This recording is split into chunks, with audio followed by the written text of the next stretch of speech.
Hello everyone. मोचेन योंगचुन की बातों को याद करके गुस्सा हो रहा था।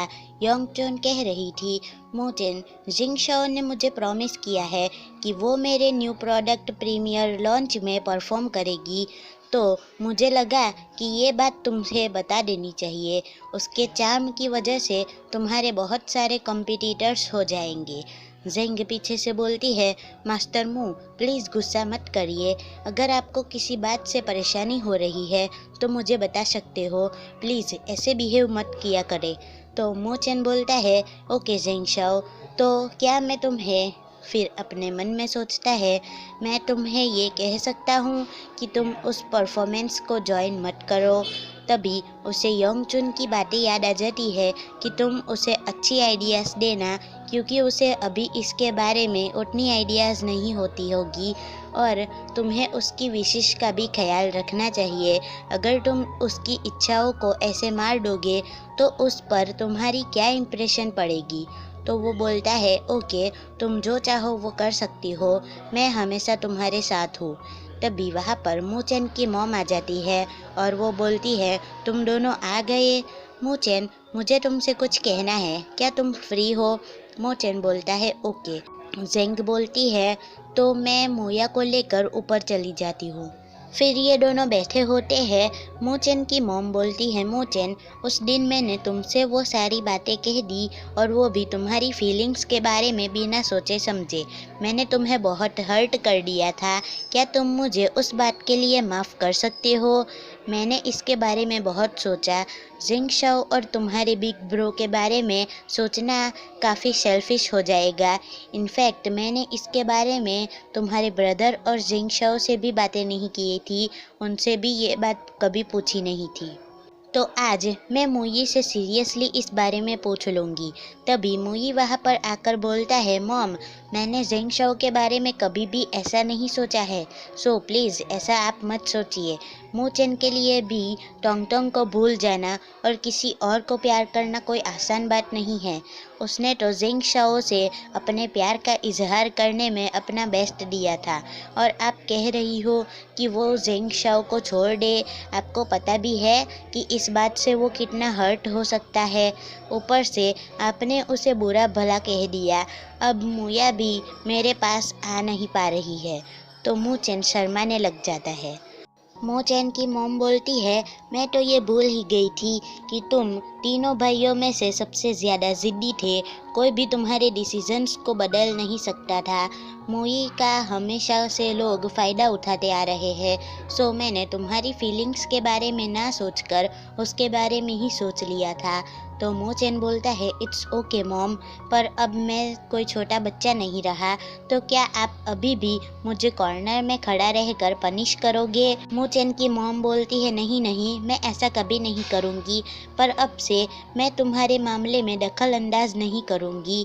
मैं बस तुम्हें खुश देखना चाहती हूँ, और उसी में ही मेरी खुशी है। और हाँ, आज चेन यिंग और यहाँ पर आई हुई थी और बहुत रो रही थी कि तुमने उसके खिलाफ साजिश रची हुई है, तो तुमने ऐसा क्या किया है? मोचेन बोलता है, वो हमेशा जेंग को परेशान करती रहती है, ये सब उसी की गलती है। मोचेन की मॉम बोलती है, क्या वो जिंगशाओ को परेशान करती रहती है? आज वो आई थी और बहुत रोई, और मुझे ये बता रही थी कि जिंगशाओ जिंगहाओ कियान की बेटी है एंड ऑल। चेन यिंग बोल रही थी कि आंटी, मैं जिंगशाओ के बारे में गलत नहीं बोल रही हूँ, पर वो जिंग फैमिली की बेटी है, तो उसे फिर भी क्यों मुया की नैनी बना दिया? वो मू फैमिली को बर्बाद करने आई है। मू फैमिली में शादी करके एक एक को अलग कर देगी वो, और मुया का फ़ायदा उठाकर वो मोचेन को भी फंसा देगी। मोचेन की मॉम बोलती है, चेन यिंग, कुछ सोच समझ कर बोला करो, क्या फेंके जा रही हो? वो ऐसी बिल्कुल भी नहीं है। मिस लैन, इसे यहाँ से जाने के बारे में कहो। हमारी फैमिली के बारे में किसी को भी कुछ भी बोलने का हक नहीं है। चेन यिंग बोलती है, आंटी, मैं सच कह रही हूँ, आपको आगे जाकर पछतावा होगा। मोचेन की मॉम बोलती है, मैं चेन यंग को कितना पसंद करती थी, वो ऐसी बातें कर सकती है, मैंने ऐसा कभी सोचा भी नहीं था। मोचेन, ये तो साफ दिखाई देता है कि वो तुम्हें प्यार करती है, तो तुम अपना ख्याल रखना। मोचेन बोलता है, अगर वो मू फैमिली में आ जाएगी तो कितनी मुसीबत खड़ी कर सकती है, मैं आगे से ध्यान रखूँगा। फिर वो जेंग का दरवाज़ा खटखटाता है और सोचता है शायद वो सो गई होगी। और तभी दूसरे दरवाजे से जेंग निकल कर बोलती है, मास्टर मू, मैं आपको ही ढूंढ रही थी, मुझे आपको कुछ बताना है। मोचेन तो डर जाता है, लेकिन फिर भी वो बोलता है, क्या बताना है बोलो। जेंग बोलती है, कल वीकेंड है, तो क्या आप मुझे नैनचिंग ले जाओगे? अगर आपके पास टाइम नहीं है तो मैं अपने आप चली जाऊंगी। मोचेन बोलता है, ऑफ कोर्स मेरे पास टाइम है, कल मेरे पास कोई काम नहीं है। जेंग बोलती है, सो थैंक्स मास्टर मू, गुड नाइट। और ये बोलकर वो वहाँ से अपने कमरे में चली जाती है। फिर ये दोनों पार्क में आए होते हैं। जेंग बोलती है, मेरे डैड को हमेशा से ये लगता था कि इस माउंटेन का शेप चेयर जैसा है, हमने इसके टॉप में एक फार्म बनवाया था जिसे ये सारे माउंटेन्स उसे प्रोटेक्ट कर सके। मोचेन बोलता है, तुम्हारे फादर ने तो कितनी अच्छी जगह चूज़ की है, पर अचानक से तुम्हें यहाँ आने का मन कैसे हो गया? जेंग बोलती है, मास्टर मू, आपने जब मेरे बारे में इन्वेस्टिगेट करवाया था तब आपको याद है कि मैं एक स्टूडेंट थी और मैं आर्किटेक्चरल डिज़ाइन की स्टडी करती थी, तो इस ज़मीन पर कुछ भी नहीं बनवाया क्योंकि मेरे फादर को एक और जगह चाहिए थी। मोचेन बोलता है, इसका मतलब तुम उन कैटेगरी में इंटरेस्टेड हो, पर हाओ कियान के पास तो एक डिटेक्टिव है जो उसकी काई लैन फार्म को ढूंढने में हेल्प करेगा, और तुम तो अभी बिगिनर हो, तुम उसे कैसे हरा सकती हो? मैं तुम्हारी एबिलिटी पर शक नहीं कर रहा, अगर तुम्हें क्वीलिन फार्म के डिज़ाइनर के साथ कंपेयर करना हो तो पहले तुम्हें सक्सेसफुल बनना पड़ेगा।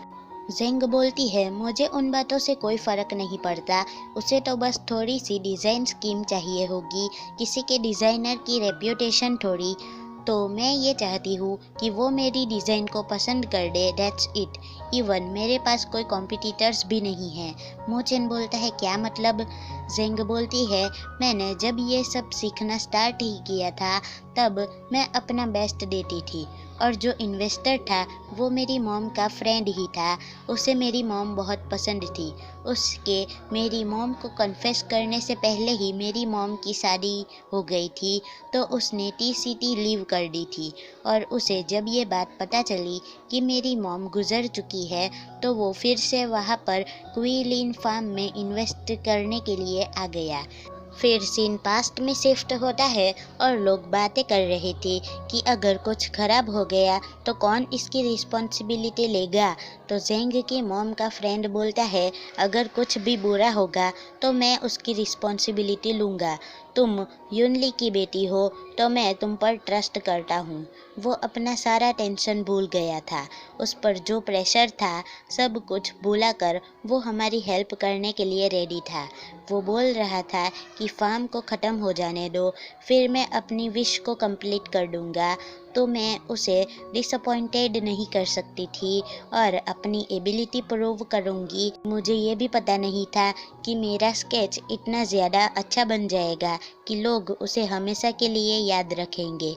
उस कैटेगरी की मदद से मैंने थोड़े से पैसे अर्न कर दिए थे, तो मैंने उन पैसों के एक हिस्से को फ़ी के तौर पर यूज़ कर लिया, और जिन्होंने मेरी मदर को अडॉप्ट किया था उस ऑर्फनेज में डोनेट कर दिया था। आप मेरे पास्ट के बारे में पूछ रहे थे, पर मैंने कभी भी आपको इसके बारे में नहीं बताया था। ये सारी चीज़ें मुझे अभी भी हर्ट करती है। मेरा पास्ट मेरी मोटिवेशन है जो मुझे स्ट्रॉन्ग बनाते हैं। बहुत बातें की पास्ट के बारे में, अब छोड़ो ये सब, मैं किसी और दिन बताऊंगी। मोचेन बोलता है, सॉरी, मेरा वो मतलब नहीं था कि तुम अपने पास्ट की सैड स्टोरीज बताओ। तो जेंग बोलती है, हाँ मेरी कुछ हैप्पी मोमेंट्स भी है, पर वो बहुत कम है। एक इंसान था मेरे पास्ट में जिसके मैं काफ़ी आभारी हूँ। जब मैं होमलेस और वीक थी उसने उसकी स्माइल से मुझे बचाया था और मुझे इस दुनिया की सबसे गर्म जगह पर ले गया था। पर जब भी मुझे कोई बुली करता था मैं आशा करती थी कि कोई आएगा और मेरी हेल्प करेगा। फिर मैं आप लोगों से मिली और उसी वजह से मैं ब्रेव और लड़ाई करने के काबिल बन पाई। मोचेन बोलता है कौन है वो, और अपने मन में सोचता है अगर वो कोई लड़का है तो कभी दिखे भी ना। जेंग बोलती है थैंक यू मिस्टर मू, थैंक यू मेरे जैसी बेसहारा को सहारा देने के लिए और मुझे इतनी प्यारी मेमोरीज देने के लिए जिसे मैं अभी तक भी नहीं भूल पाई हूँ।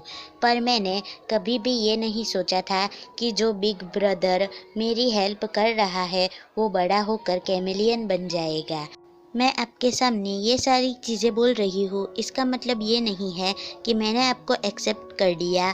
मास्टर मू, मैं ये सारी बातों को अपने दिल में छुपाना नहीं चाहती थी और इन बातों को आपसे कहने के लिए मुझे यही अच्छा चांस मिला और अब मैंने आपको ये बात बता दी तो अब मुझे और भी ज़्यादा कंफर्टेबल लग रहा है। तो मोचेन उसका हाथ खींच लेता है। जेंग तो शॉक हो जाती है और मोचेन उसे गले लगाकर बोलता है मैं बहुत खुश हूँ, थोड़ी देर के लिए ऐसे ही रहना। जेंग बोलती है मैं बस अप्रिशिएट कर रही थी, मैं आपकी बिजनेस पाई नहीं बनना चाहती। मोचेन बोलता है बस 10 मिनट के लिए ऐसे ही रहो।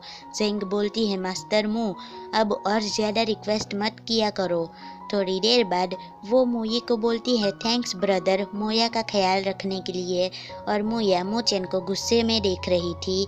जेंग जाती है और वो अभी भी मोचेन को घूरे जा रही थी। तो मोचेन बोलता है मुझे ऐसा क्यों लग रहा है कि मोया मुझे पसंद नहीं करती है।